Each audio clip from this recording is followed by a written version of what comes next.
I rented the cabin on a whim. I had been dealing with too much noise, too many people, too much everything. I needed to be alone for a while, somewhere quiet, somewhere far from the city. The listing promised exactly that. An old hunting cabin deep in the woods, no neighbors for miles. No electricity, no running water, just a wood stove, an outhouse, and whatever I brought with me. That sounded perfect. The drive out took longer than I expected. The dirt roads twisted endlessly through the forest, barely wide enough for my truck. I hadn't seen another vehicle for over an hour when I finally reached the turnoff. A rusted metal gate stood open, the hinges so corroded I doubted they'd moved in years. A wooden sign nailed to a tree beside it had once read something, but time had worn the letters away. I eased my truck through and followed the narrow track deeper into the trees. The cabin sat in a small clearing, surrounded on all sides by towering pines. It looked exactly as I'd hoped. Weathered, isolated, simple. Just a single room with a covered porch, a stone chimney, and a tiny woodshed out back. The grass around it was overgrown, and the firewood pile under the porch had rotted in places, but I didn't mind. This was what I wanted, peace and quiet. I killed the engine and let the silence settle.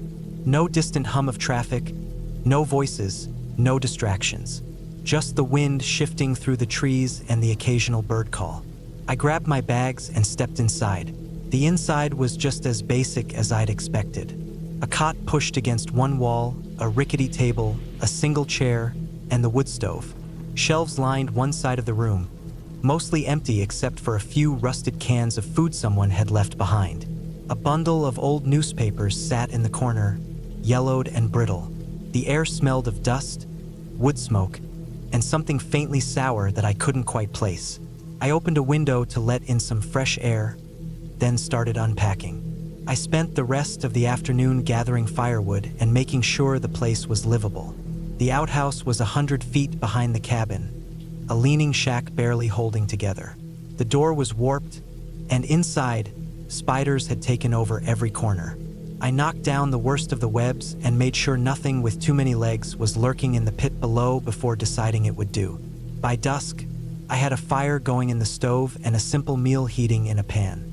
The temperature had dropped fast once the sun disappeared behind the trees, and I was glad I'd packed extra blankets. I ate in silence, listening to the fire pop and crackle. Outside, the forest had gone completely still. No wind, no night birds, nothing. Just silence. I didn't think much of it at first. I was used to noise, so maybe I just wasn't used to what real quiet sounded like. But as the night dragged on, something about it started to feel wrong. I sat there, staring at the flames, trying to put my finger on it. It wasn't just quiet. It was too quiet. The kind of quiet that made my ears ring. The kind that felt like it was waiting for something. I shook it off and got ready for bed. I left the fire burning low in the stove and crawled into the cot, pulling the blankets up tight. I was exhausted, and as weird as the silence was, I figured I'd get used to it by morning. I woke up in the middle of the night. Something had pulled me from sleep, but I didn't know what. I lay still, my breath slow and shallow, listening. The fire had burned down to embers, casting faint shadows on the walls. The room was cold, my breath fogged in the air. Outside, the silence stretched on, heavier than before. Then I heard it, a single, deliberate footstep just outside the cabin. Not an animal, not the creak of a tree shifting in the wind. A footstep, slow, careful, close. I held my breath, my heart pounding. Another step, then another. They circled the cabin, crunching through the undergrowth, stopping now and then before starting again.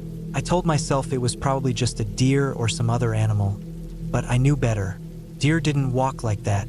Nothing in the woods moved like that. I reached for the flashlight I had left by the bed and clicked it on, aiming it at the window. The glass was old and cloudy, and I couldn't see much beyond my own reflection. The footsteps had stopped. The silence had returned, thick and suffocating. I didn't move for a long time. I just sat there listening, waiting. Eventually, I convinced myself it had been nothing. My mind playing tricks on me, the stress of being alone in an unfamiliar place. I lay back down, pulling the blankets up tight, and forced myself to sleep. In the morning, I stepped outside and looked around. The ground was damp from the night's dew, and there, just beyond the porch, were footprints. Human footprints. Bare feet. No shoes. No socks. Just bare, muddy prints circling the cabin. Some of them led off into the trees, disappearing into the undergrowth. I stood there, staring, my stomach twisting. I wasn't alone out here. Someone had been watching me, walking around my cabin in the middle of the night, barefoot, in the cold. I packed up immediately. I shoved my gear into my truck, double-checking that nothing was left behind. As I climbed into the driver's seat, I took one last look at the cabin. The footprints were still there, dark smudges in the dirt, leading away into the woods. I started the engine and backed out onto the narrow road, my hands gripping the wheel so tightly my knuckles ached. I didn't look back again. I arrived at the cabin just before dusk, the last light of the day filtering through the trees in long golden beams. The place was isolated, deep in the woods, about an hour's drive from the nearest town. I had rented it for the week, planning to disconnect from everything. No phone, no internet, just me and the quiet of the forest. The air was crisp with the coming autumn, and the scent of pine mixed with the faint smokiness of the previous occupant's fire still clung to the place. The cabin itself was small but sturdy, built decades ago, with thick wooden walls and a steeply pitched roof designed to shed heavy snow. The wraparound porch creaked beneath my boots as I stepped up to the door, my duffel bag slung over my shoulder. I unlocked the door, pushing it open to reveal the dimly lit interior, the scent of aged wood and dust greeting me. It was simple inside, just a main room with a fireplace, a tiny kitchen, and a bedroom in the back. The furniture was heavy and old-fashioned, worn but well-made. I set my bag down and lit the lanterns, knowing I had maybe another half hour of decent light before night settled in completely. I went to check the windows, making sure they were all closed. As I made my way through the small space, I noticed something a little off. The back door, the one that led out to the forest behind the cabin, was unlocked. I was sure the owner had locked up before I arrived, but maybe he had forgotten. Either way, I turned the deadbolt and made a mental note to keep an eye on it. I spent the next hour unpacking, setting my food supplies in the kitchen, and stacking firewood near the hearth. The silence out here was different from what I was used to. It wasn't like the quiet of an empty house. It was deep, absolute, as if the trees themselves swallowed up any sound. The only thing I could hear was the occasional rustle of leaves outside, the distant call of an owl.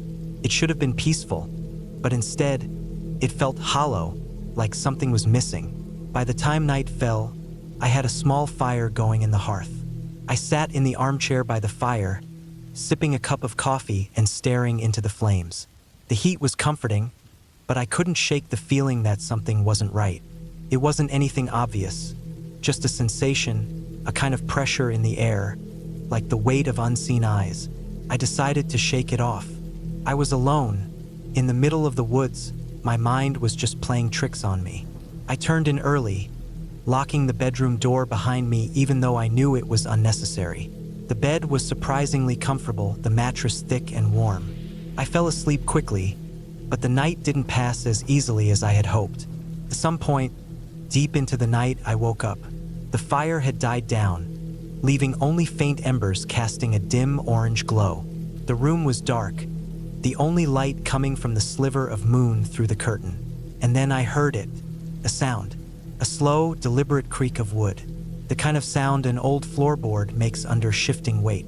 My breath caught in my throat. I stayed perfectly still, listening. Another creak, closer this time. My pulse hammered in my ears.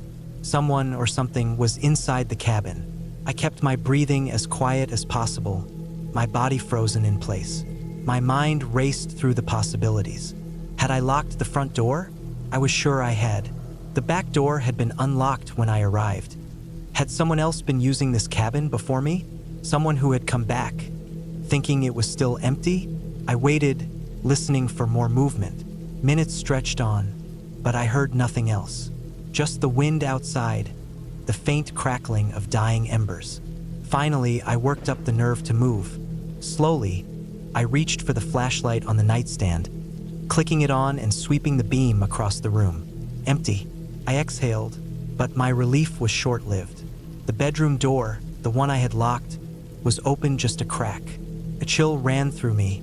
I knew I had locked it. I forced myself to sit up, gripping the flashlight like a weapon. I listened again, but the cabin was silent. If someone had been inside, they were either gone or waiting. I wasn't about to go searching in the dark. Instead, I stayed awake, sitting with my back against the headboard, flashlight in one hand, a heavy wrench from my bag in the other. Eventually, exhaustion won out, and I drifted into a light, uneasy sleep. When morning came, the first thing I did was search the cabin. I checked every corner, every inch of the place. The front door was still locked. The windows were still latched. There was no sign of forced entry, but that didn't explain the open door. That didn't explain the sounds I had heard. I spent the day outside, keeping busy, trying not to let my imagination get the better of me. I chopped some wood, hiked a little way down the nearby trail, anything to distract myself. But as the sun started to dip again, the anxiety crept back in. I considered leaving, but I had paid for the week, and leaving meant driving an hour through the winding, empty forest roads at night.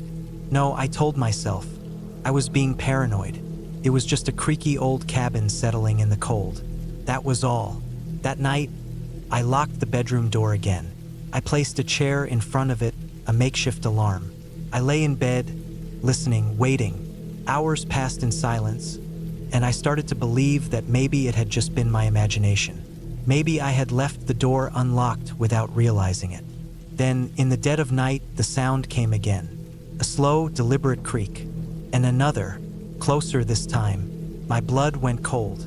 I sat up, gripping the flashlight. The chair in front of the door hadn't moved. That meant whoever was inside was already in the room. My breath came in shallow gasps. I scanned the darkness with the flashlight, my fingers tight around the wrench. Nothing, just empty space, my duffel bag, the dresser, the old wooden wardrobe in the corner. The wardrobe, the door was open just an inch, just enough to see the deep black inside. My stomach twisted. I had checked it earlier. It had been shut. I forced myself to move, to get up, to step toward it. The floor creaked under my weight. I reached out, fingers trembling, and yanked the door open. Empty, but the smell hit me. Stale sweat, unwashed skin. My pulse pounded in my ears. Someone had been in there. Someone had stood inside that wardrobe, watching me. I checked every inch of the cabin again, every door, every window. Still locked, still secure, but I wasn't alone. I knew that now. I left at dawn, not bothering to pack, just grabbing my bag and getting into my car. As I drove away, I glanced back one last time at the cabin, at the dark windows staring back at me. Something had been there with me, and I had no intention of finding out what. I got the cabin for cheap, and that should have been my first warning. It was late October when I found the listing. A one-room hunting cabin, nestled in the deep woods of northern Montana, miles from the nearest paved road. It was an old structure, but sturdy, with stove, small porch, hand-pumped well about 20 yards out back. The owner's description said it was not for the faint of heart. I didn't mind. I needed solitude. A week away from people, noise, the constant stress of my life. I'd spent enough time outdoors to know how to take care of myself. The lack of electricity or running water didn't bother me. I was prepared for the isolation. I arrived just before dusk, my truck kicking up gravel as I pulled into the clearing. The cabin sat at the edge of a dense pine forest, the tree line pressing in close. It looked exactly as described. Weathered but solid, dark wood blending into the shadowy backdrop. The air was cold, crisp, carrying the scent of damp earth and pine needles. The sky was already dimming, the sun bleeding out behind the trees. I unloaded my gear quickly. Rifle, cooler packed with food, a stack of firewood I'd brought in case the supply on site was low. The owner had said there was already a good pile behind the cabin, but I didn't want to take chances. It was colder than I expected, the temperature dropping fast. I could see my breath as I worked. Inside, the cabin was simple. A cot against one wall, a wood stove in the corner, a rough wooden table with a single chair. Shelves lined the walls, sparsely stocked with old tin cans and rusting utensils. A small oil lamp sat on the table. The only window was on the front wall, looking out over the clearing where I'd parked. The place smelled like old wood and dust, with a faint, lingering scent of smoke. I liked it immediately. I set up quickly, getting a fire started in the stove. The warmth spread slowly through the room, pushing back the chill. I ate a quick meal, then stepped out onto the porch to take in the silence. It was absolute. No wind, no distant highway noise, just the occasional rustling of trees. The darkness was thick, pressing in around the clearing. I couldn't see beyond the first few feet of woods. That first night was uneventful.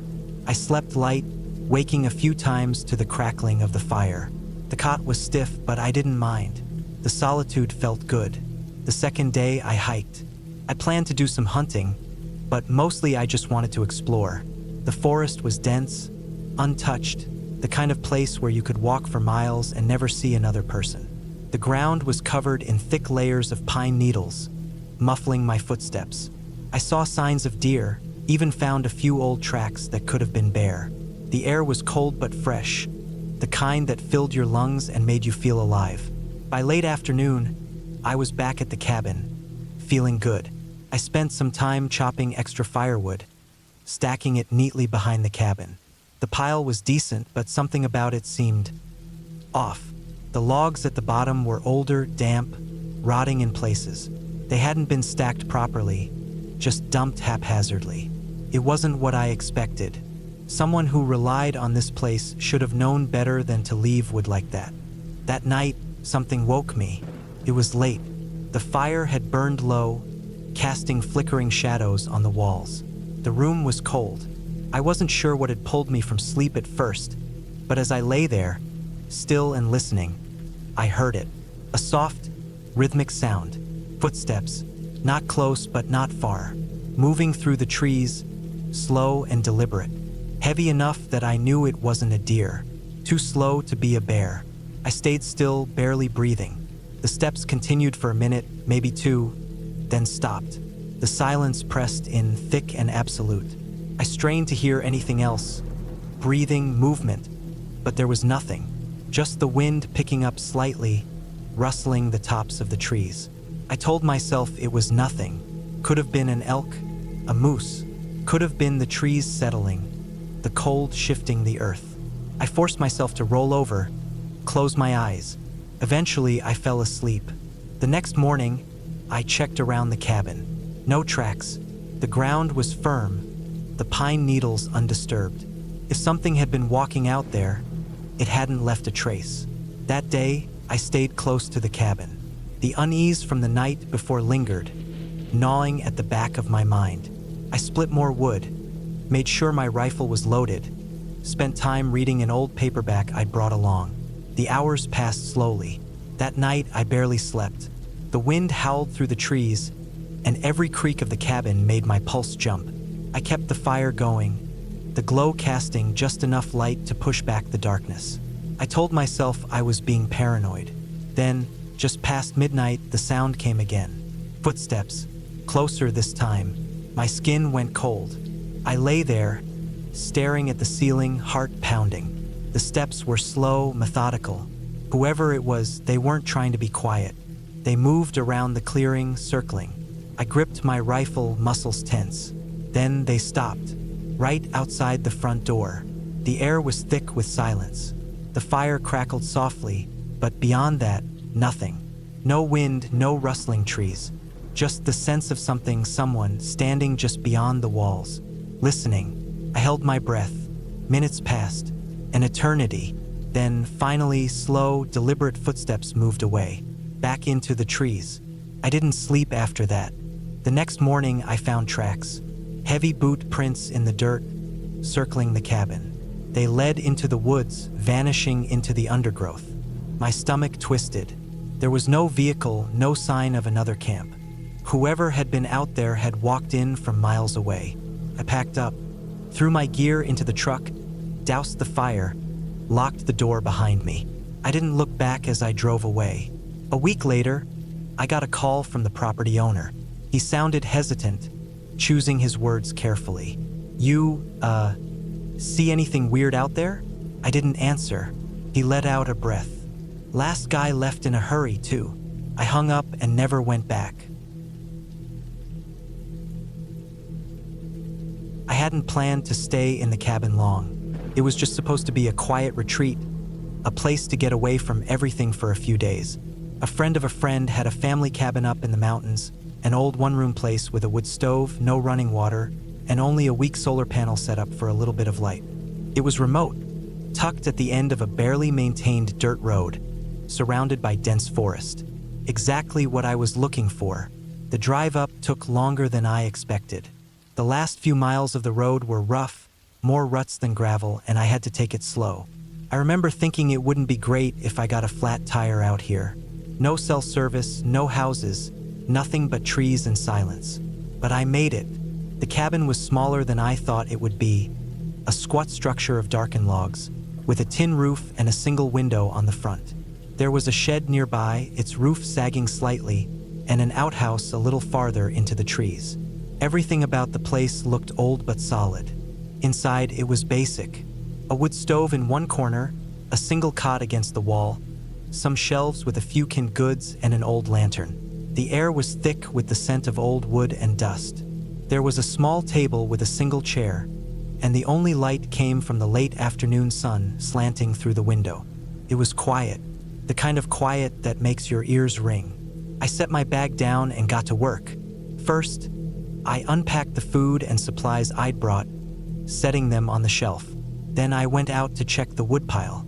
There was enough to last a couple of nights, but I figured I'd gather more while I still had daylight.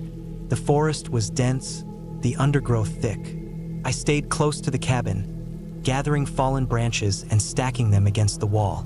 By the time I finished, the sun was dipping low, the sky going that deep blue just before full dark. I went inside and lit the lantern. The glow was weak, barely pushing back the shadows in the corners. I made a quick meal, ate in silence, and sat for a while listening to the night sounds outside. The wind moving through the trees, the occasional rustle in the underbrush. Normal sounds, nothing out of place. I should have slept well. The day had been long, and I was exhausted, but I couldn't seem to get comfortable. The cot creaked every time I shifted, and the cabin's silence felt heavier in the dark. I kept listening, not for anything in particular, just listening. It was too quiet. Eventually, I must have drifted off because the next thing I knew, I was awake again, staring at the ceiling. Something had woken me. I lay there, holding my breath, listening. At first, I thought it had been a dream, but then I heard it again. A sound from outside. Not an animal, not the wind. Something moving, slow, deliberate. I sat up, heart pounding. The lantern had burned out, leaving the cabin in deep darkness. I reached for my flashlight, flicked it on, and aimed it toward the door. Nothing, just the rough wood, the old latch. The sound had stopped. I sat there for what felt like forever, waiting, listening. Finally, I convinced myself it had been my imagination. Maybe a branch had fallen. Maybe a raccoon was nosing around. I lay back down but didn't close my eyes for a long time. The next morning was bright, almost too bright. The kind of morning where the light feels sharp. I went outside, walking the perimeter of the cabin, looking for any sign that something had been there. The ground was too hard for tracks, but I had the distinct feeling I wasn't alone. That feeling stayed with me all morning, gnawing at me. I told myself I was being paranoid. I was alone, in an unfamiliar place, my brain playing tricks on me. So I forced myself to go about my day. I gathered more wood, took a short hike along the barely there trail behind the cabin, and tried to enjoy the solitude. But as the day wore on, the feeling didn't go away. That night, I locked the door, wedging a chair under the handle. It was stupid, the door was solid and no one was out here. but it made me feel better. I let the lantern burn low, casting just enough light to see the walls. Then I lay down and waited for sleep. It didn't come. The sound came again, closer this time, slow footsteps moving around the cabin. I sat up, gripping my flashlight, barely breathing. The sound circled the cabin once, then stopped by the window. I didn't dare shine my light. I didn't want to see what was out there. Minutes passed. An hour. Silence stretched so long I started to doubt I'd heard anything at all. Maybe it had been the wind. Maybe the latch on the door rattled. I stopped breathing. My whole body went stiff. I stared at the door, my mind racing. It wasn't the wind. It wasn't an animal. Someone was out there. The latch moved again. Slow. Testing. The chair against the door shifted slightly. Just a little, but enough. Then, nothing. I sat there for what felt like hours, every muscle tight. The silence pressed in. Eventually, exhaustion won. My eyes burned. My body ached.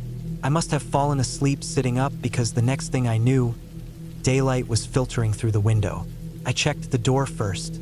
The latch was still in place, the chair still wedged under the handle. But something felt off. I stepped outside, scanning the clearing. Nothing looked different, but the air felt wrong. Heavy, like the woods were watching me. I didn't stay. I packed up, loaded my gear, and got in the car. The drive back down the road felt longer than it should have, like the trees were pressing in closer.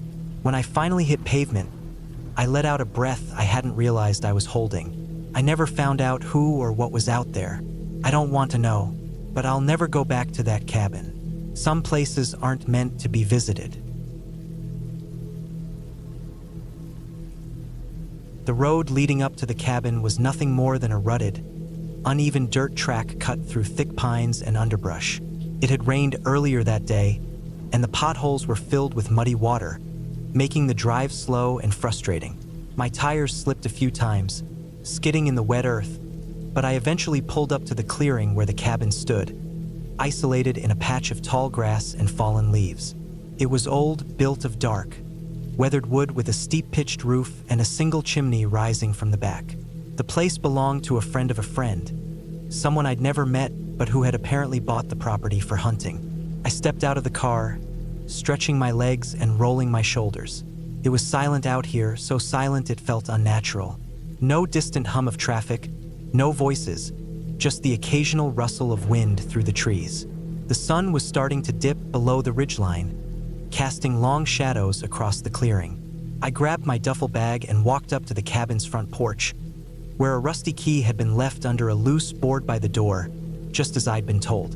Inside, the cabin smelled of dust and old wood.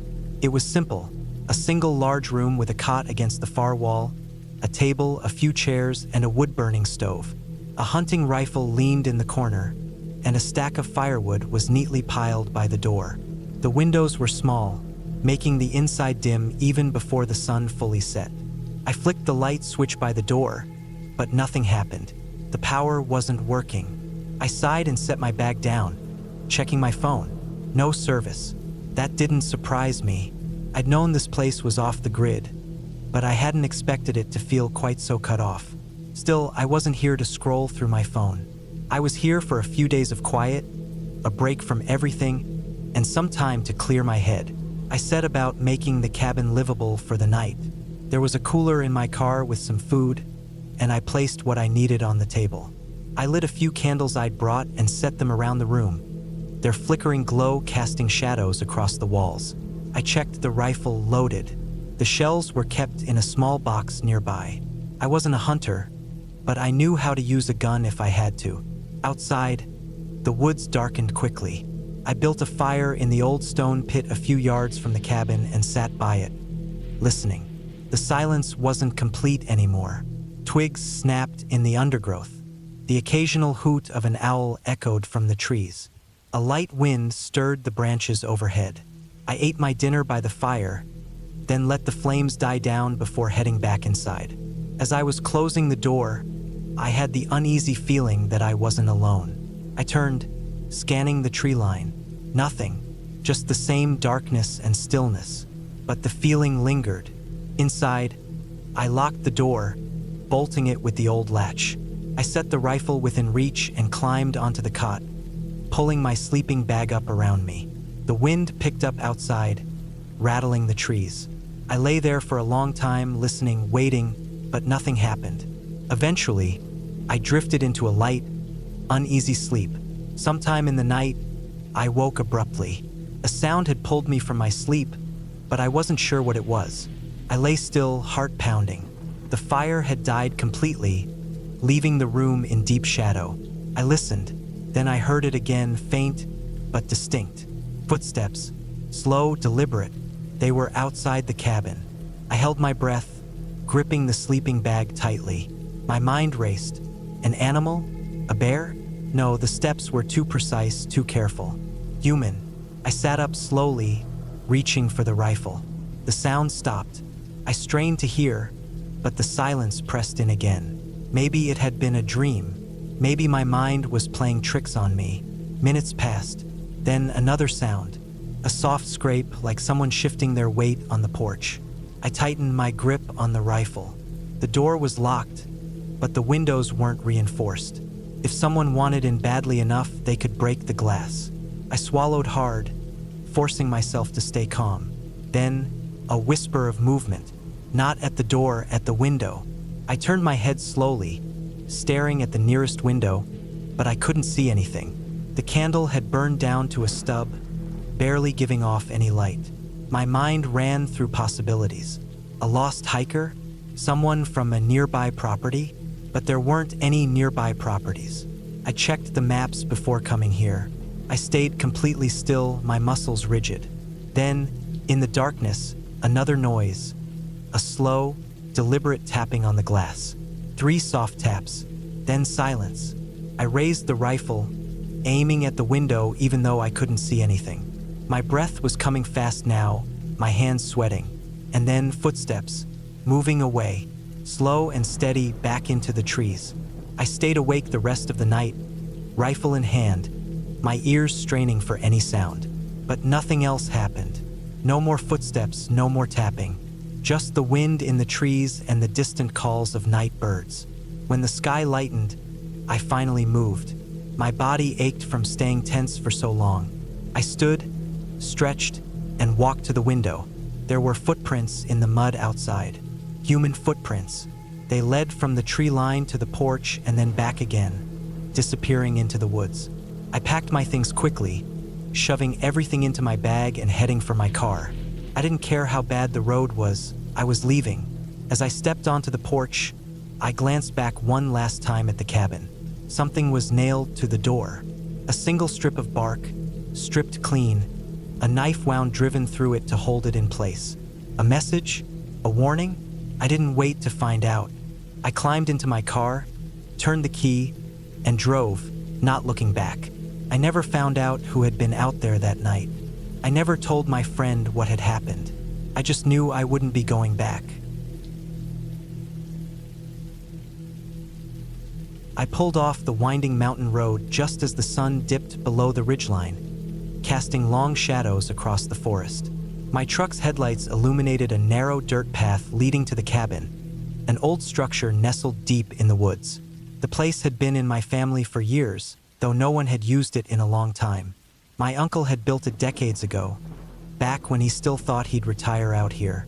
That never happened, and the place had mostly been left to the elements.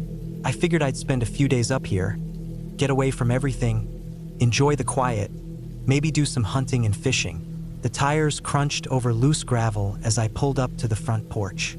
The cabin was a small, sturdy thing, one story with a loft made of weathered logs that had darkened over time. The front door had a padlock on it, just as I'd expected. I climbed out of the truck and grabbed the key from my pocket.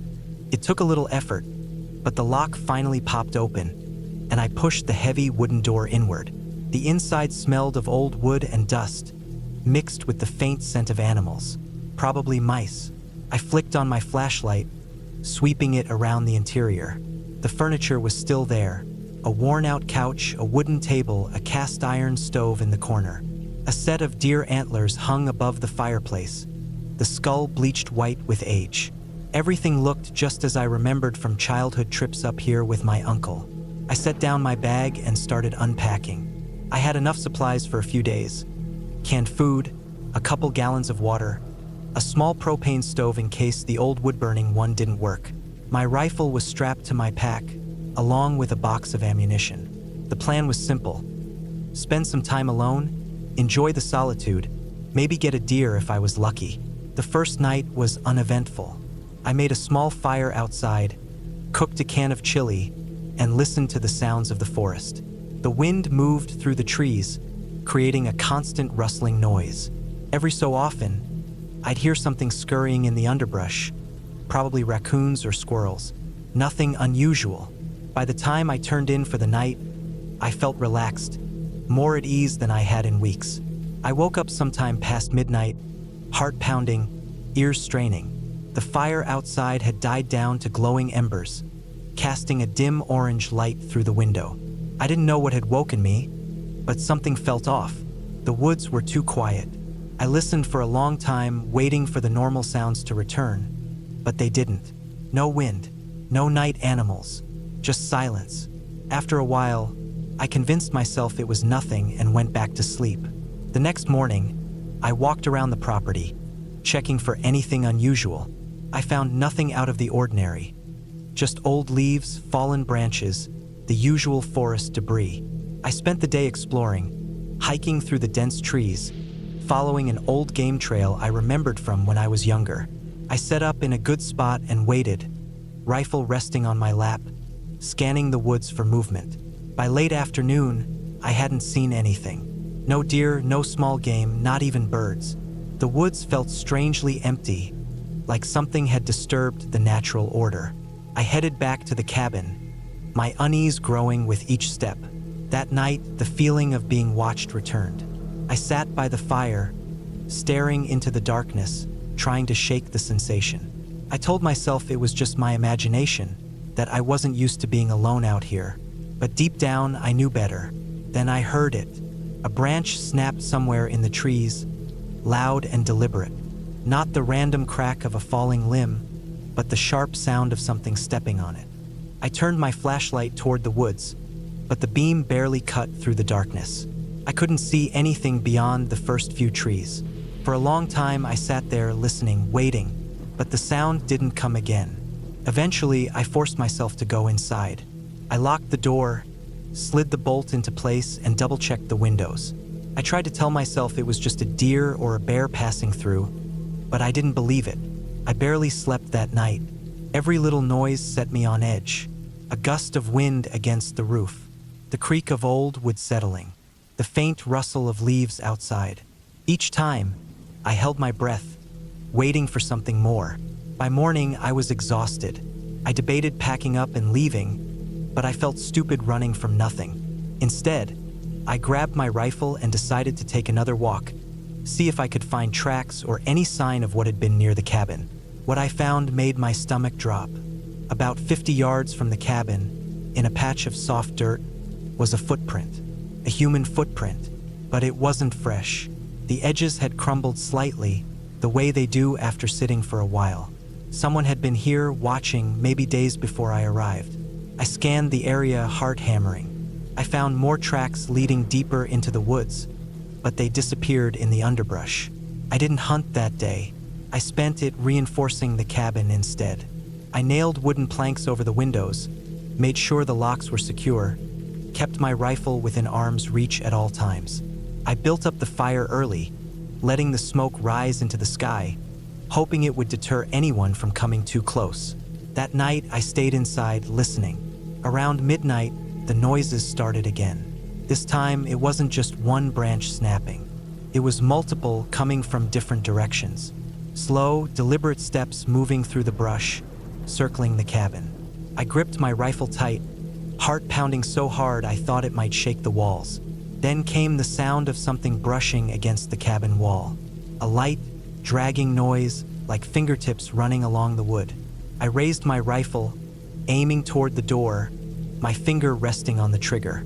I wanted to call out to scare off whoever or whatever was out there, but I stayed silent. The noise stopped. Minutes passed. An hour. Nothing. At some point, exhaustion won out, and I must have dozed off because the next thing I knew, sunlight was streaming through the cracks in the window boards. I stepped outside, rifle in hand, scanning the tree line. I didn't see anything, but I felt it. Something had been there, watching, waiting. That was it for me. I packed up and left. I didn't bother cleaning up, didn't even put out the fire properly. I just threw my gear in the truck and drove. A week later, I told my uncle about it. He listened quietly, then nodded. "That's why I never retired out there," he said. "I never went back to the cabin. I don't know who or what was out there that night. Maybe just some backwoods drifter. Maybe something worse. Either way, I wasn't about to find out." I never liked being alone in unfamiliar places, but I had convinced myself that this trip to the cabin would be different. A week of solitude in the mountains sounded like a reset I desperately needed. I had been working too much, barely sleeping, and burning myself out. A friend of mine had offered up their family's hunting cabin deep in the woods of northern Montana. No cell service, no internet, just me, nature, and my thoughts. It was supposed to be peaceful. It wasn't. The drive to the cabin was long. The further I went, the fewer signs of life I saw. The last stretch was a rough dirt road, barely wide enough for my truck, with steep drop-offs on one side and thick forest on the other. When I finally arrived, the place looked just like the pictures my friend had shown me.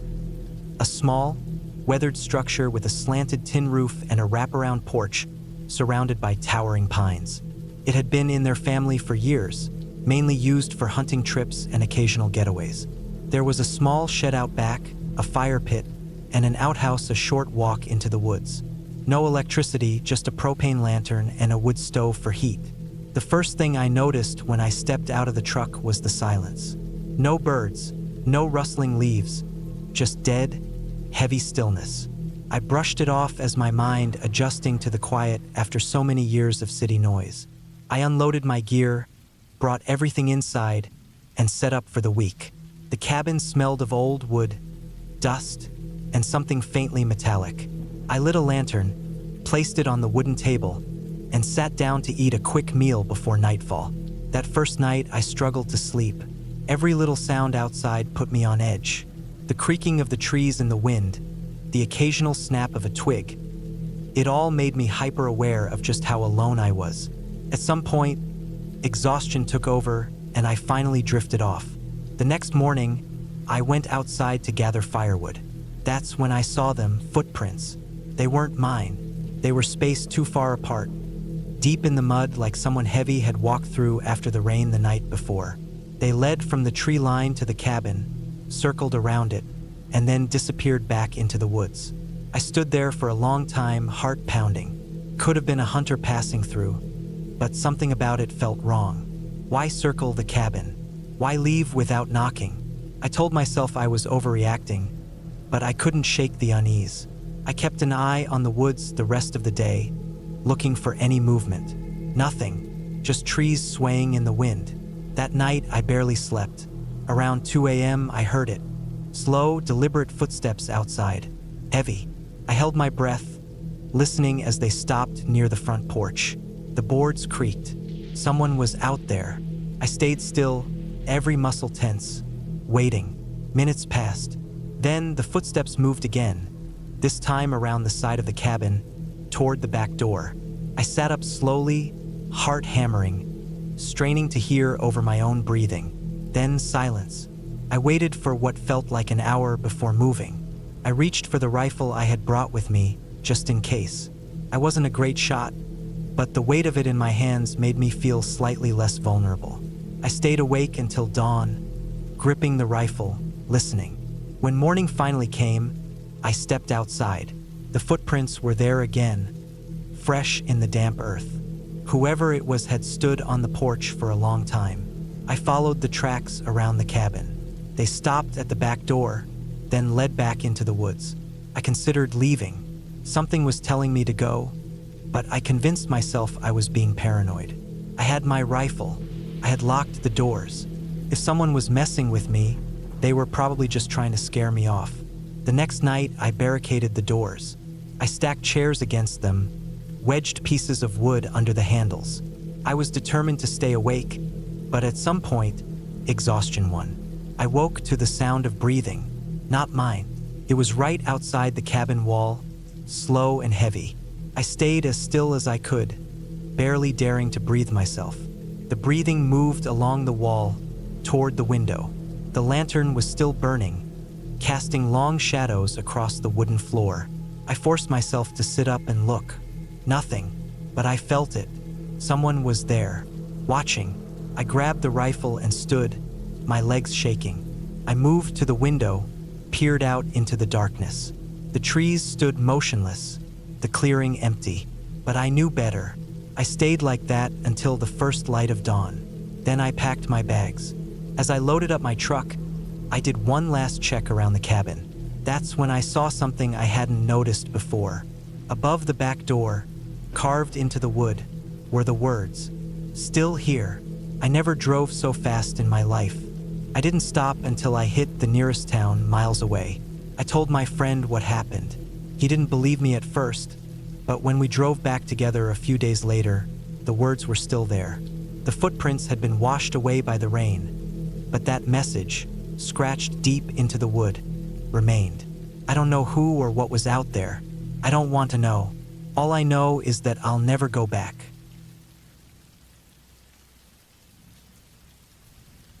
I rented the cabin because it was cheap. The listing had a few blurry photos, mostly of the trees around it. The description was vague, secluded, rustic, peaceful. I was looking for somewhere quiet to finish a project, a few days away from the city. The idea of silence and fresh air sounded good at the time. The owner responded fast when I messaged him. Just sent the address, no instructions. When I asked about a key, he said the door would be unlocked.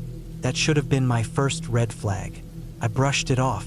I told myself maybe it was just that kind of place, the kind where people don't lock doors. The drive out was long. The roads went from pavement to gravel, then from gravel to dirt. My tires skidded in places, the road narrowing as I climbed deeper into the mountains. By the time I found the cabin, I hadn't seen another house in miles. The trees pressed in from all sides, thick and tangled, swallowing most of the daylight. The cabin itself was smaller than I expected. A single room with a loft, the wood dark with age. The front door was slightly ajar, rocking in the breeze. I hesitated before stepping inside. The air was stale, like it hadn't been opened in months. There wasn't much to it. A small wood stove, an old mattress in the loft, a table with 2 chairs, a few cabinets above a sink, their doors hanging crooked on their hinges. A single dusty window on the far wall. There was no electricity, just an old oil lamp and a stack of firewood beside the stove. No running water either. I had to haul it in from a pump outside. I dropped my bag on the floor, went back out to get the rest of my stuff. The quiet was heavy. No birds, no wind, just the sound of my own footsteps on the dirt. As I carried my things inside, something felt off. I couldn't put my finger on it. Maybe the way the air felt stale, but the fireplace had ashes, as if someone had used it recently. Maybe the way the door was open, even though the owner told me it was supposed to be unlocked. I told myself I was just being paranoid. I latched the door behind me, set my things down, and tried to settle in. The first night was uneasy. The silence pressed against my ears. Every little sound felt too loud. The creak of the floorboards, the rustle of my sleeping bag. I tried to write, but my thoughts felt sluggish, heavy. At some point, I dozed off at the table. When I woke up, the oil lamp had burned low. The air felt colder. I went to the loft, climbed into the old mattress, and forced myself to sleep. Something woke me a few hours later. A sound outside, soft, deliberate, footsteps on dirt. I held my breath, listening. The sound came again, slow, careful steps moving around the cabin. I stayed still, my heart hammering.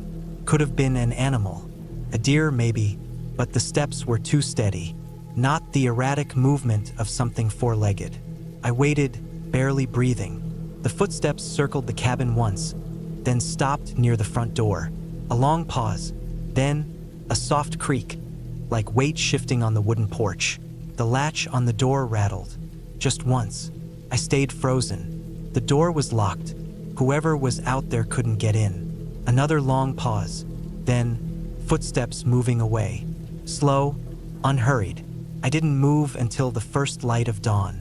When I finally worked up the nerve to check outside, nothing was there. No tracks. No sign anyone had been there at all. I told myself I imagined it. Maybe I was still half dreaming when I heard it. Maybe the wind rattled the latch.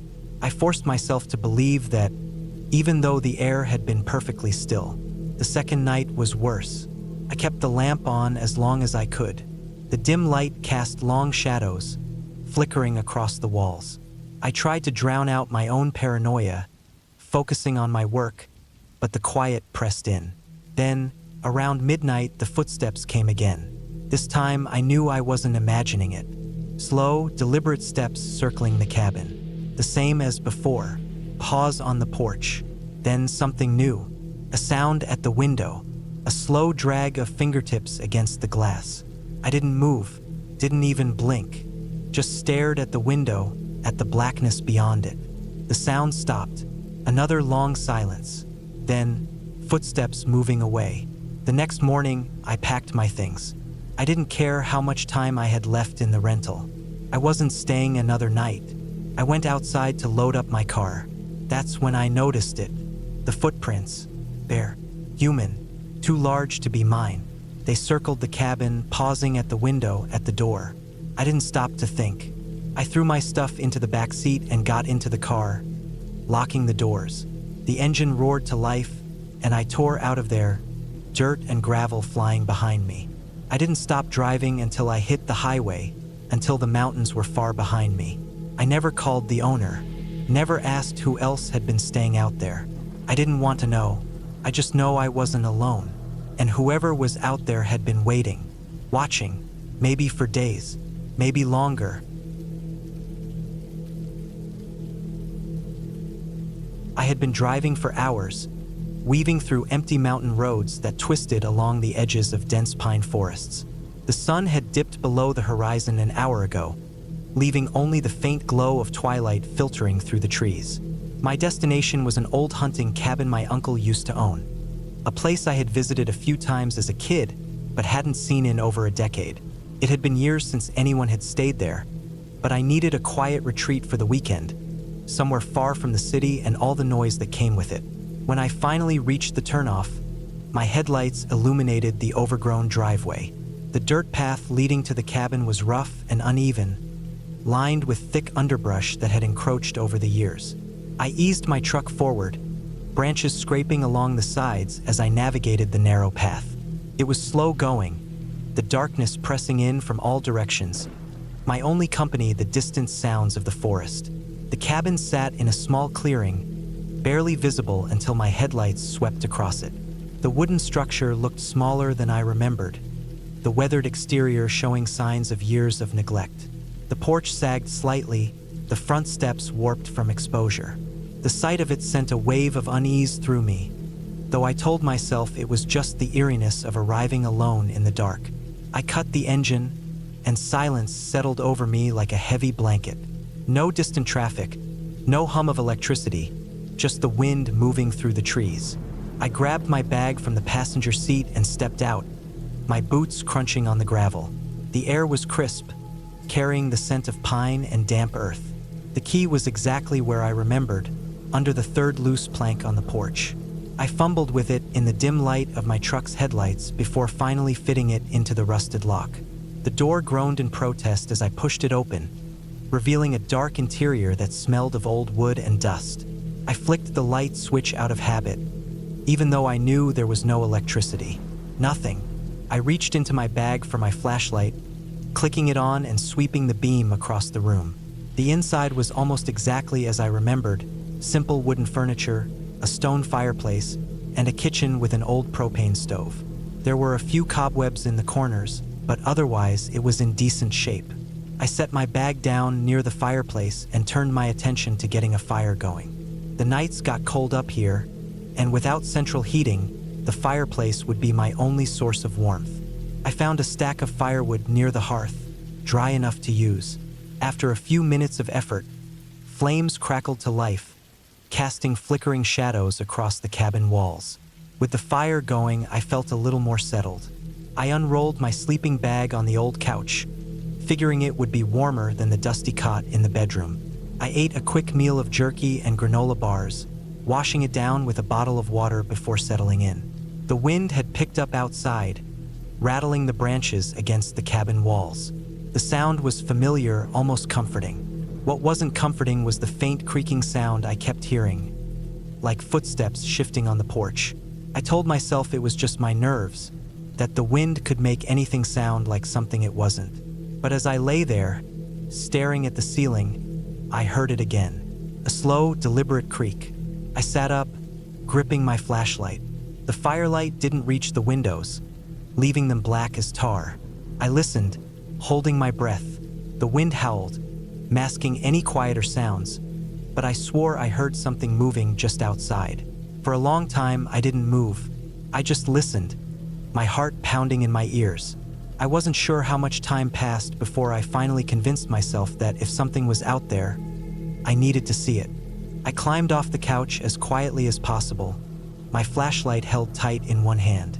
The floorboards creaked under my weight as I moved toward the front window. Slowly, I peeled back the curtain, shining my light outside. Nothing. The truck sat where I had left it, its surface already coated in a fine layer of dust. The porch was empty. No movement in the trees, no signs of anything unusual. I let the curtain drop and exhaled slowly, feeling foolish for letting my imagination get the better of me. It had been a long drive and I was exhausted. I locked the front door, something I hadn't initially bothered to do, before returning to the couch. The fire had burned down slightly, casting softer shadows now.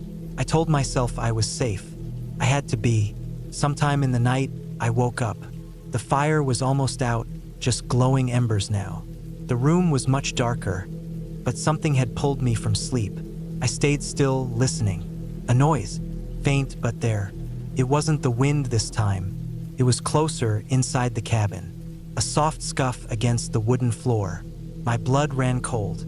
I gripped my flashlight but didn't turn it on, afraid of what I might see. I strained my ears, trying to pinpoint the sound. Came again. A shifting, shuffling sound, slow and deliberate. Something was inside with me.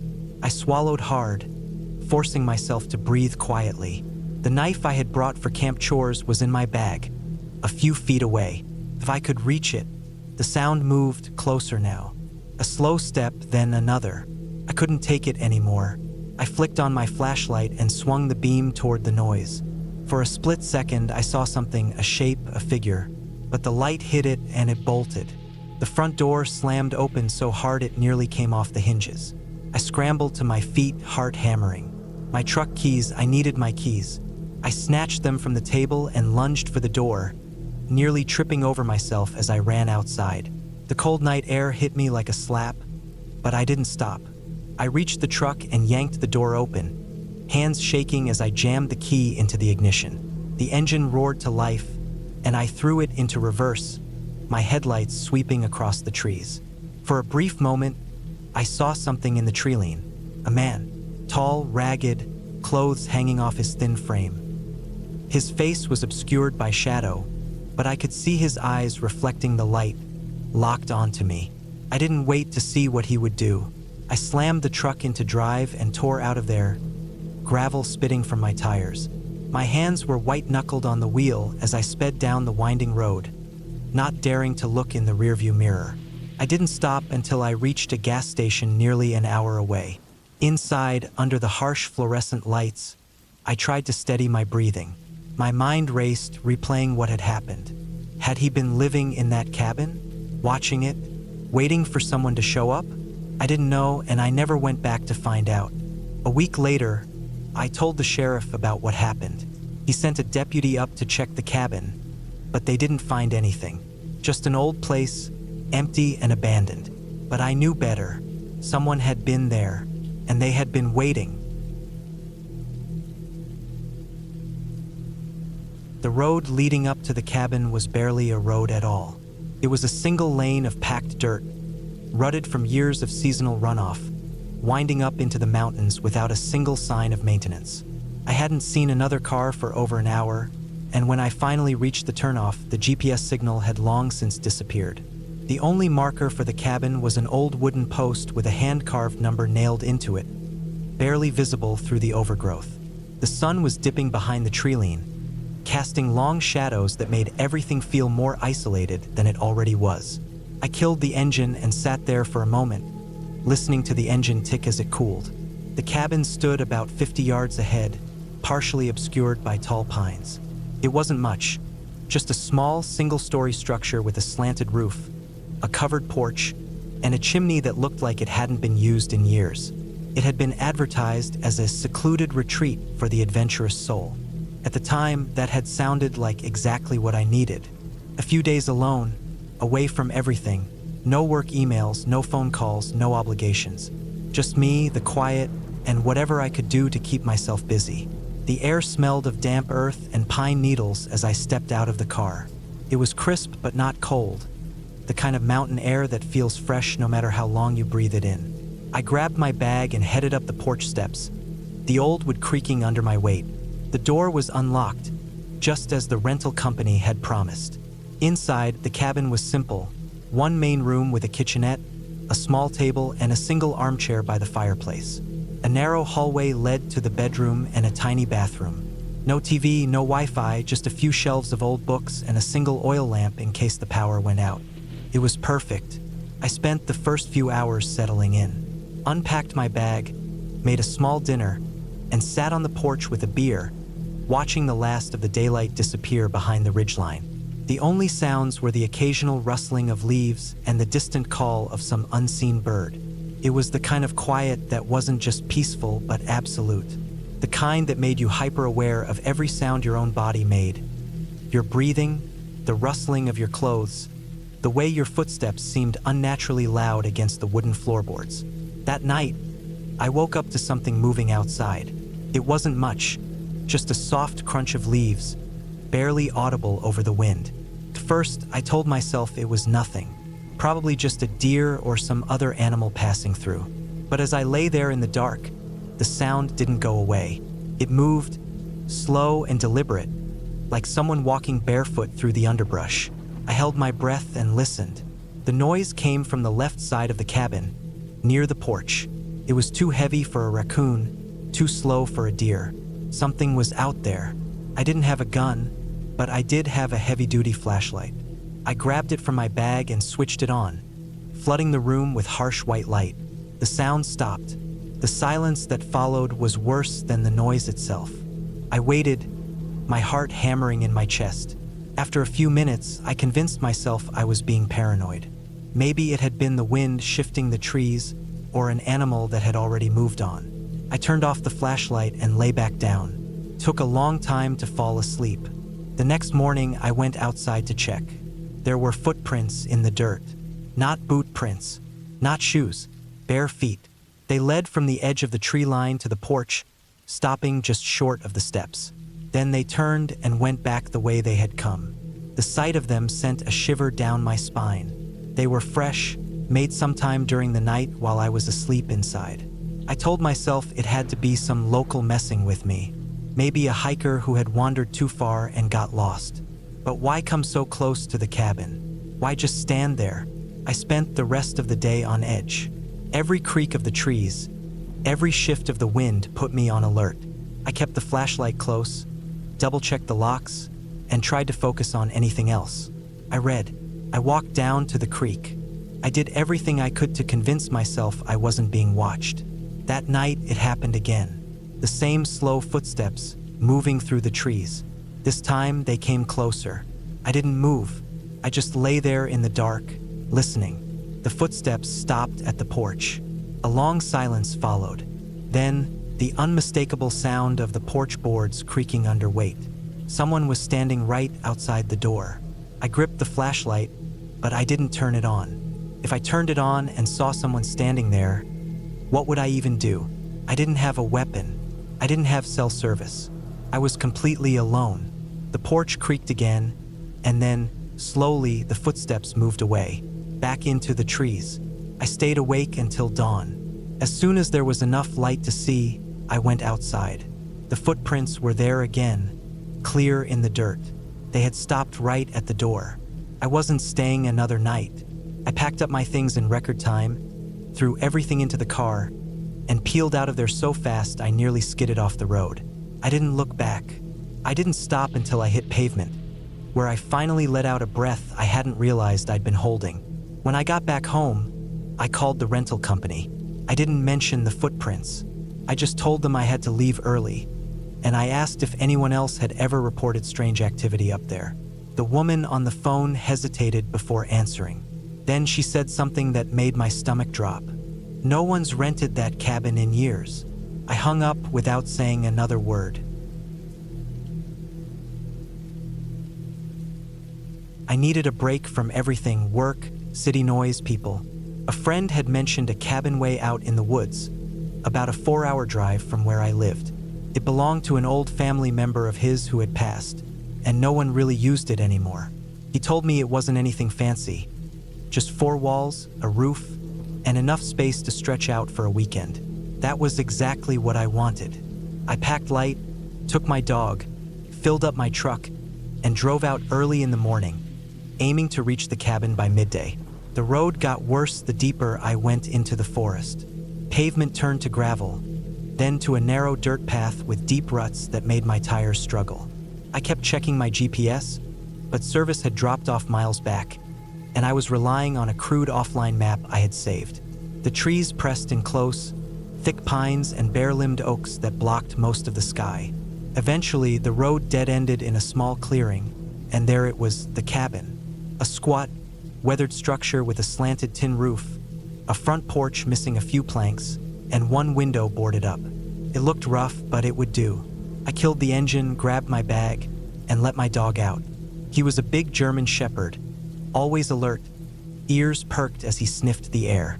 The place smelled like damp wood, old leaves, and something else, something faintly sour that I couldn't place. I shook it off, chalking it up to mildew or something rotting in the underbrush. Inside, the cabin was as basic as I expected. A small cot in the corner, a cast iron stove, a shelf with some rusted out canned goods, and a wooden table that wobbled when I touched it. Dust coated everything. It was obvious no one had been here for a long time. I cracked open the windows, let some fresh air in, and started unpacking. My dog stuck close, pacing the room, sniffing at the walls, then finally settling near the door. His hackles weren't raised, but he was uneasy. Maybe he smelled a raccoon or something that had been inside before we got there. I spent the rest of the day exploring around the cabin, finding a small creek about a 5-minute walk away and marking my surroundings. I wanted to make sure I had my bearings if I needed to get out in a hurry. The forest was dense, and it got dark fast under the thick canopy. I made sure to gather some firewood before heading back. By nightfall, I had a fire going in the old stone pit outside. I cooked a simple meal, fed my dog, and sat listening to the night sounds. Crickets, distant owls, the occasional rustling in the brush. Nothing out of the ordinary. But then I heard something that was out of place. A steady, rhythmic thudding, faint but distinct. It wasn't an animal sound. It was deliberate, like something heavy being dragged or dropped repeatedly. I turned my head, trying to pinpoint where it was coming from, but it echoed strangely through the trees. My dog lifted his head, ears pricked forward. He was listening too. Then, just as suddenly as it had started, it stopped. I waited, staring out into the trees, but nothing moved. The fire crackled. My dog lay his head back down, and I tried to push the unease aside. The woods were full of weird noises. Trees groaned, branches fell. Could have been anything. Still, I kept my knife close when I finally turned in for the night. I didn't sleep well. The cot was stiff, and the wind rattled the loose window pane. At some point, I heard my dog growl low in his throat. Not loud, not aggressive, but enough to wake me up. I reached out in the dark, feeling his back rise and fall under my palm. He wasn't standing, just lying there, but tense. I listened. First, there was nothing. Then, faintly, the sound of footsteps, slow, deliberate, moving around the cabin. Not animal footsteps, these were too heavy, too precise. My breath went shallow. I reached for my flashlight, clicked it on, and pointed it at the window. Nothing. I sat up, every muscle on edge. My dog stayed still but watchful. The footsteps stopped. I waited, listening, my heart hammering. I don't know how long I sat there, but eventually, exhaustion won. I laid back down, keeping the flashlight in my hand until sleep finally took me. Morning came, and with it, a creeping sense of unease. I stepped outside, looking for any signs that someone had been near the cabin. The dirt around the porch was undisturbed. No boot prints, no dragged branches, nothing to explain the sounds from the night before. I told myself I had imagined it. Maybe a deer, maybe just the house settling, maybe my own paranoia. But my dog was acting strange, sticking close to me, watching the woods like he expected something to come out at any moment. I decided to stay busy. I spent the day gathering more wood, fishing at the creek, trying to enjoy the solitude. By the time evening rolled around, I had almost convinced myself that everything was fine. But as soon as the sun dipped below the trees, that feeling came creeping back. The sense that I wasn't alone. I built the fire bigger that night. My dog refused to leave my side, his ears constantly twitching. I kept my knife close, my flashlight in my lap. Hours passed, and nothing happened. No footsteps, no sounds. I started to think maybe whatever it was had moved on. Then, just as I was about to turn in, something changed. The woods, which had been alive with the sounds of insects and night birds, went silent. Completely, unnervingly silent. A deep, dragging sound came from the trees. Slow, deliberate. My dog stood, his body rigid, a low growl in his throat. I gripped my knife, my pulse pounding. The fire crackled, casting flickering light beyond the clearing, but I couldn't see anything. The sound continued, moving closer, then stopped. Couldn't see it, but I could feel it. Someone or something was just beyond the firelight, watching, waiting. I didn't move. My dog didn't move. We just stood there, locked in a silent standoff with whatever was in those trees. Then, after what felt like forever, the night sounds slowly returned. Whatever had been there was gone. I didn't sleep that night. As soon as the first light of dawn broke through the trees, I packed my things. I didn't care what it was. I wasn't going to wait around to find out. I loaded up my truck, my dog jumping in without hesitation, and I left that place behind. I never told my friend what happened. Never asked if anyone else had experienced something similar at that cabin. I didn't want to know. All I knew was that something had been out there in those woods, watching, waiting, and I wasn't about to go back to find out why. I took the cabin rental because I needed the space to think. A week off work, a place with no cell service, no responsibilities, and no one around. The idea of being alone, completely alone, felt like the kind of quiet I needed. I had driven 6 hours from the city, deep into the mountains, far beyond where most people went. The roads narrowed, turning from pavement to gravel, then from gravel to dirt. The last stretch had been rough, full of ruts and washouts that scraped the undercarriage of my truck. By the time I reached the cabin, my hands were stiff from gripping the wheel so tight. The place was as simple as the pictures had shown. One story, dark wood, sitting at the base of a densely forested ridge. The trees climbed sharply behind it, thick with pine and scrub, the kind of terrain that swallowed sound. The front had a wraparound porch, weathered but sturdy. A single set of wooden stairs led up to the door, which was painted a dull green, chipped at the edges. A rusted tin roof stretched over the place, sloping just enough that snow wouldn't stick in the winter. The inside was just as bare. A single open room with a small wood-burning stove, a few cabinets, and a sink on one side. The bedroom was just a mattress on a wooden frame, covered in a heavy quilt that smelled of cedar. No TV, no radio. The electricity came from a generator in the back, but I had planned on using it only when I really needed to. The bathroom was an outhouse a short walk behind the cabin, just inside the tree line. I settled in quickly, unpacked my food, stacked the firewood on the porch, and made sure the doors and windows shut properly. The air was crisp, cooler than I expected for this time of year. The quiet settled in thick. I hadn't realized how much constant noise I had been used to. Traffic, voices, phones, the hum of appliances. Out here, the only sound was the wind shifting through the trees, the occasional creak of the old cabin settling. The first night passed without trouble. I kept a lantern burning low, read a paperback until my eyes felt heavy, then turned in early. I woke once, deep in the night, not sure why. The darkness felt heavier than before, the silence pressing in. I lay still, listening. Something had woken me, a noise, but I couldn't place it. The second day, I explored the ridge behind the cabin. The slope was steeper than I had expected, covered in loose rock and dry pine needles that made footing tricky. I climbed until I found a clearing, the kind made by old landslides. A few fallen trees, a mess of splintered wood, and an open view of the valley below. The cabin looked small from up here, almost swallowed by the tree line. I stayed up there longer than I meant to. The sun started dipping behind the ridge, and the temperature dropped fast. I turned back, hurrying down the slope, slipping more than once on the loose ground. By the time I reached the cabin, the light was nearly gone. I made a fire, cooked a simple meal, and sat on the porch, watching the last bit of daylight disappear. That night, I woke again. This time, I knew what had startled me. A sound outside.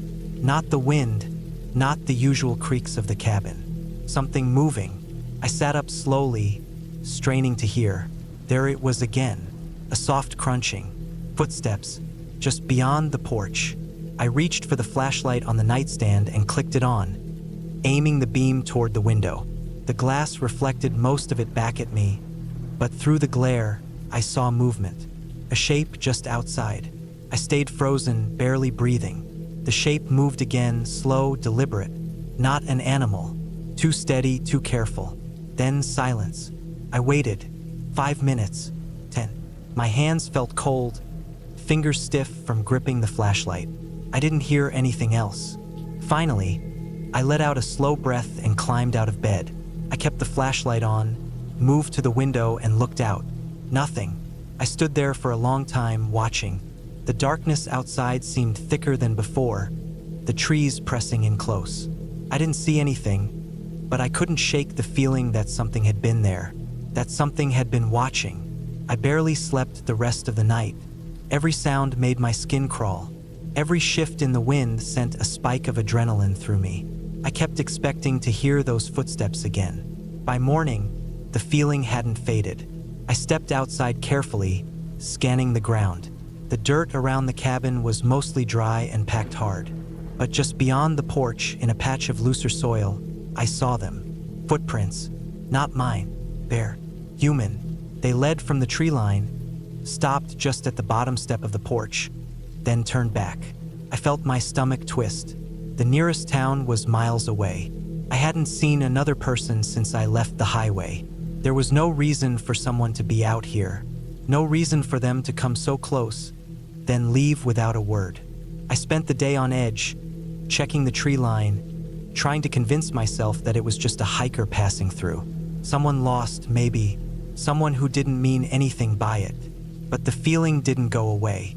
That night, I barricaded the door with the heavy wooden chair from the kitchen. I shut and locked every window. I lay in bed, eyes open, staring at the ceiling. Sometime after midnight, the noise came again. This time it was closer. I held my breath, gripping the flashlight. The footsteps moved toward the porch. Slow, measured, then a creak. The bottom step, the next step. I sat up, my heart hammering. The cabin door was old, the lock simple. If someone really wanted in, another step. I gripped the flashlight, my pulse thudding in my ears. Then silence. Minutes passed. An hour. I didn't move. I waited for the next step, for a hand on the door, for the sound of the handle turning. But nothing came. When the sun rose, I finally got the nerve to open the door. The footprints were there, clearer this time, leading up the stairs, stopping just at the door. I didn't pack. I didn't eat. I grabbed my bag, my keys, and I left. The drive back felt longer, the road rougher. I didn't stop until I hit pavement. When I finally had cell service again, I pulled over and checked the listing for the cabin. It was gone. No record of it. No rental history. Nothing. Like it had never existed.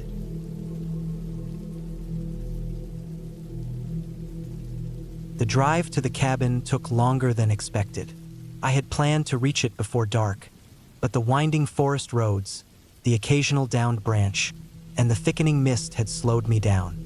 By the time I pulled up to the small clearing where the cabin stood, the last light of the day was fading behind the dense treeline. The place was old but sturdy, a single-story wooden structure with a sagging roof, darkened by years of rain and snow.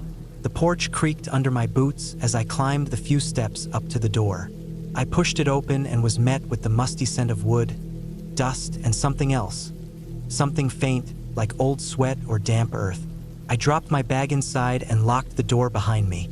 The inside was bare, just a few pieces of heavy furniture, a small wood stove in the corner, and a kitchen that looked like it hadn't been used in years. There was no electricity, just a set of old oil lamps and a fireplace that I'd have to get going before the cold set in. I checked my phone.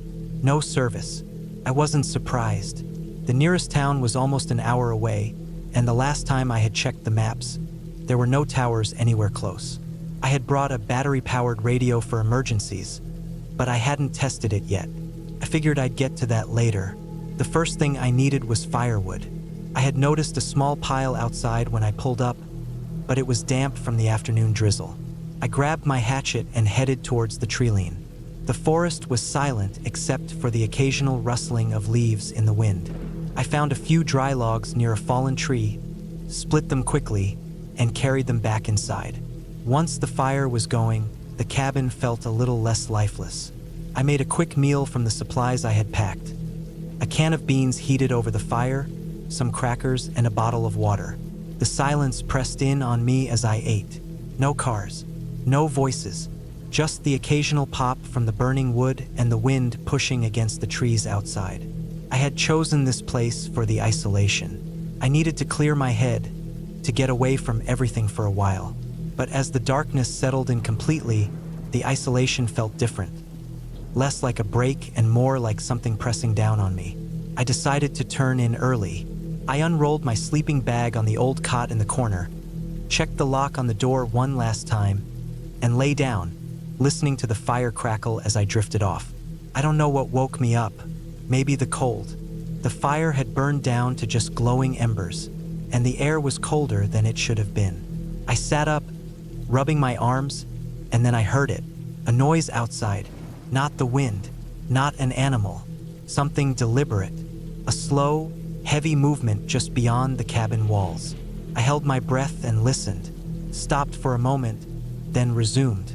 Footsteps, not the light, quick steps of a deer or the skittering of a raccoon. These were heavier, slower, pressing into the damp earth with weight behind them. I stayed completely still. My mind raced through possibilities. A bear? Maybe, but something about the sound wasn't right. It wasn't the shuffle of a four-legged animal moving through the brush. It was measured, careful. I reached for my flashlight, but the moment I clicked it on, the sound stopped. I didn't move. The beam of light cut through the darkness, illuminating the rough wooden floor, the door, the single window covered with an old curtain. Silence. I stayed like that for what felt like an eternity, my ears straining for any hint of movement. But there was nothing. Just the wind. Eventually, I convinced myself it had been an animal. Maybe something large, maybe a moose or a bear passing through. I turned off the flashlight and lay back down, but it took a long time for sleep to come. The next morning, I stepped outside and checked the ground around the cabin. The soil was damp from the night air, but I saw nothing unusual. No tracks, no disturbances. I told myself I had imagined it, that I was just jumpy from being alone out here. I pushed the thought aside and went about my day, splitting more firewood, hiking a short trail nearby, making another simple meal over the fire. By the time night fell again, I was exhausted. The fear from the night before had dulled, replaced by the ache in my muscles and the kind of tiredness that makes you feel like you could sleep through anything. I was wrong. I woke up to the sound of something scraping against the cabin wall. It wasn't loud. A slow, deliberate dragging sound just beneath the window. I sat up, heart hammering. My first thought was an animal rubbing against the cabin, but something about it felt wrong. Too precise, too slow. I grabbed my flashlight and flicked it on, but as soon as the light hit the window, the sound stopped. I waited. Nothing. I stood up slowly, keeping the flashlight pointed toward the window. My mind raced. Do I go outside? Stay put? Then, just as I took a step toward the door, something knocked. A single, heavy knock. I froze. Then another, and another. Not frantic, not hurried. Just 3 slow, heavy knocks. I swallowed hard. My hand tightened around the flashlight. I forced myself to move closer to the door. The cabin had no peephole, no way to see outside without opening it. I hesitated, then reached for my hunting knife, gripping the handle tight. Another knock, just one this time. I took a deep breath, reached for the lock, and silence. I stood there waiting. My breath came fast and shallow. My hand stayed on the lock, but I didn't turn it. Minutes passed. Then finally, footsteps. Slow, steady, moving away from the cabin, disappearing into the trees. I didn't sleep that night. I kept the fire going, the knife beside me, my back against the wall where I could see both the door and the window. Morning couldn't come fast enough. As soon as the first light touched the trees, I packed my bag. I didn't bother with breakfast. I threw everything into my truck, started the engine, and didn't look back. I don't know who or what was out there, but I do know one thing. I wasn't alone. I had rented the cabin for a week. Just me, the quiet, and the deep woods. It was a simple place, a single-room structure with an old iron stove, a twin bed against the far wall, and a tiny bathroom with a door that barely closed all the way. The floorboards creaked, the window frames were swollen from the damp, and the place smelled of pine and old smoke. But it was cheap and it was remote. That's what I wanted. The first couple of nights were uneventful.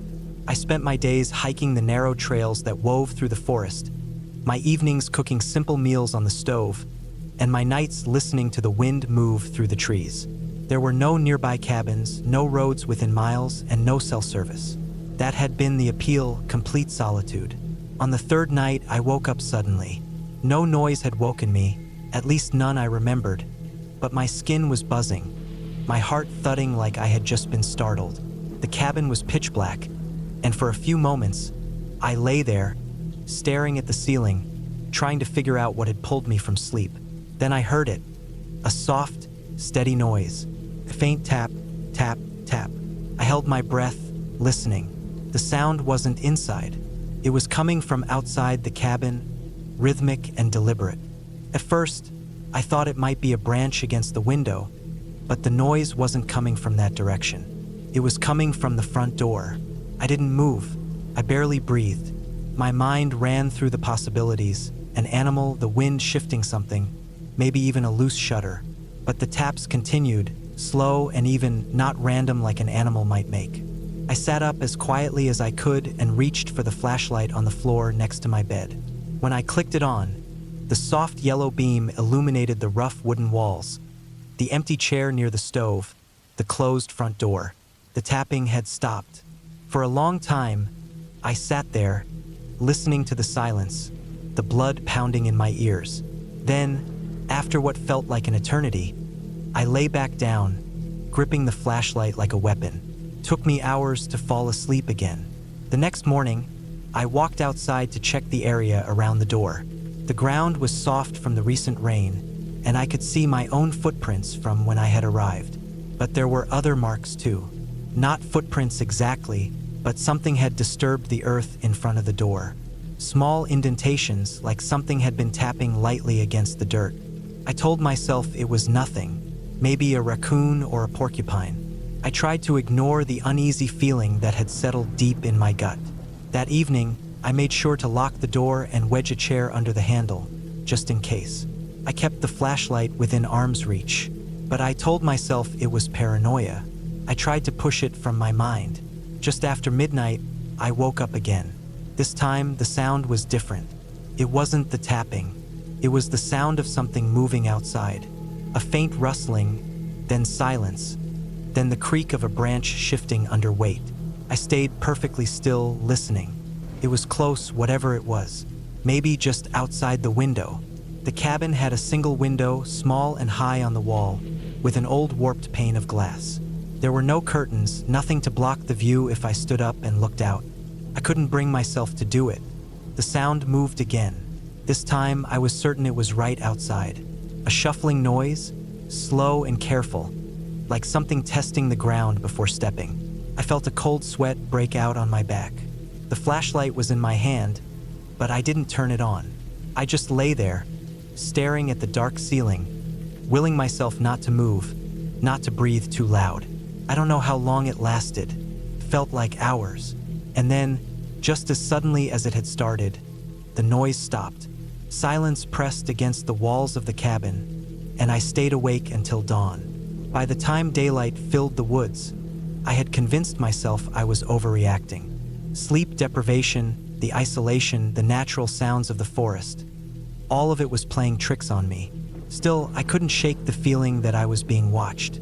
I spent the day walking, forcing myself to enjoy the crisp air and the scent of pine, trying to ignore the anxiety twisting in my gut. But as I circled back toward the cabin, I noticed something I had missed before. The side of the cabin, just beneath the window, had long, faint scratches running across the wood.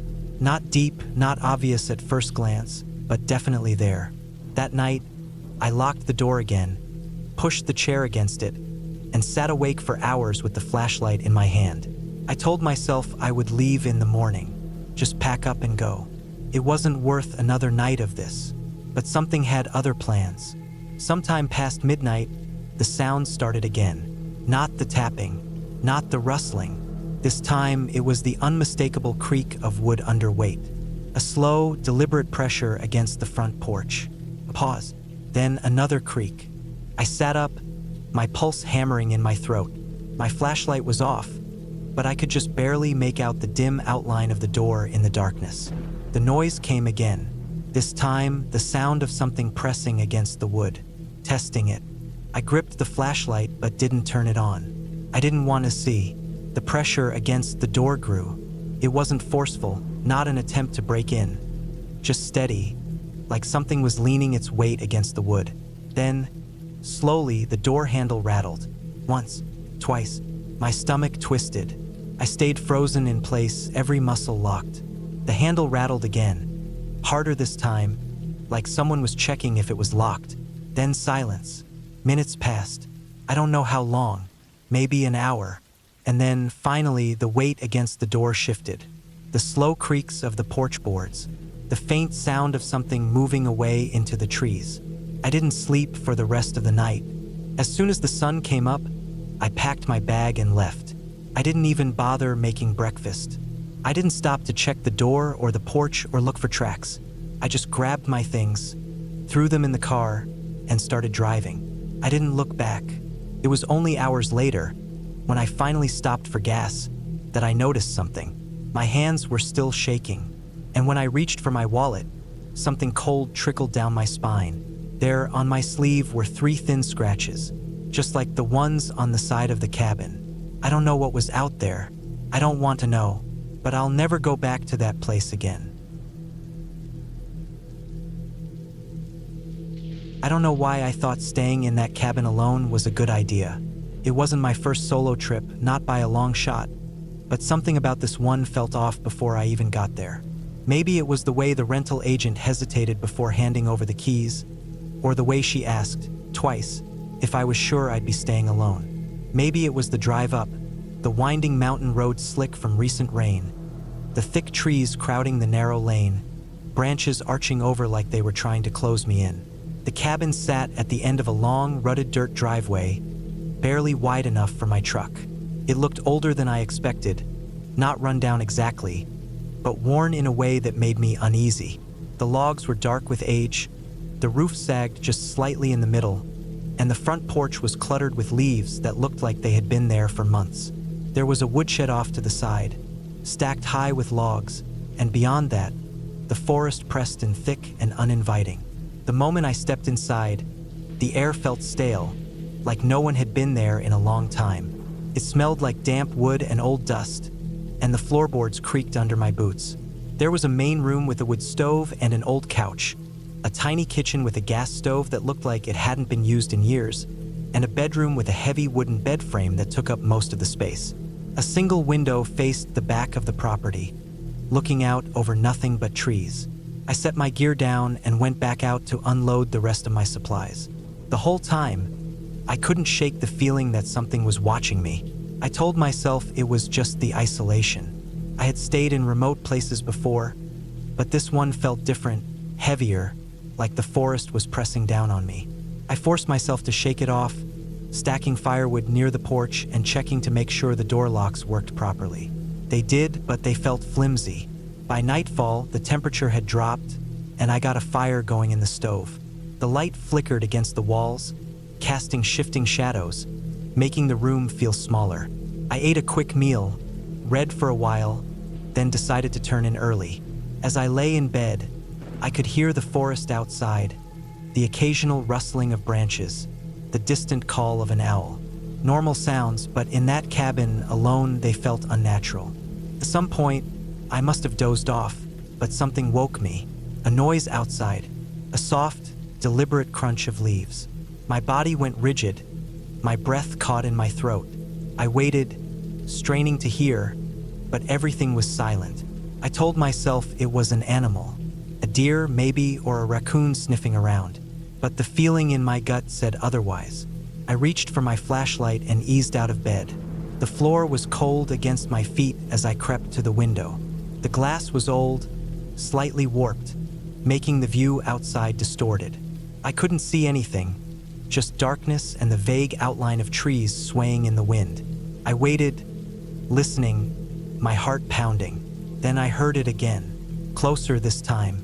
I stepped back from the window, suddenly aware of how exposed I was. I grabbed my hunting knife from my bag, feeling the weight of it in my hand, comforting but not enough to ease the tension coiling in my chest. I moved to the front door and checked the lock again, making sure it was secure. The air felt thick, the silence pressing in. Hours passed, or maybe just minutes. I don't know. Eventually, exhaustion won out, and I drifted into a restless sleep, waking up at every imagined sound. When morning finally came, I felt drained, my body heavy, my head foggy. I stepped outside, the cold air shocking me awake. The forest was still, the ground wet from dew. I walked around the cabin, checking for signs of anything unusual. First, I saw nothing. Then, near the tree line, I found them. Footprints, not boot prints. Bare feet, pressed deep into the damp earth.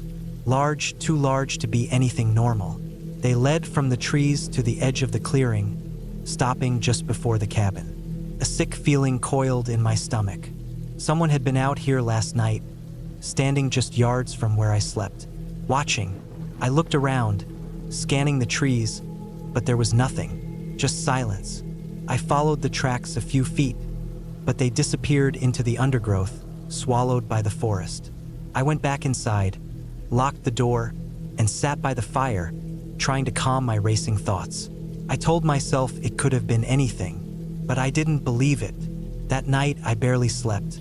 Every creak of the cabin, every rustle outside had me gripping my knife, my breath coming in shallow gasps. I kept the fire burning low, the flickering light the only thing keeping the darkness at bay. The next morning, I packed up and left. I didn't care that I had paid for the whole week. As I drove away, the cabin shrinking in my rearview mirror, I felt a weight lift off my chest. I didn't look back. I didn't want to see if anything was standing at the edge of the trees, watching me leave.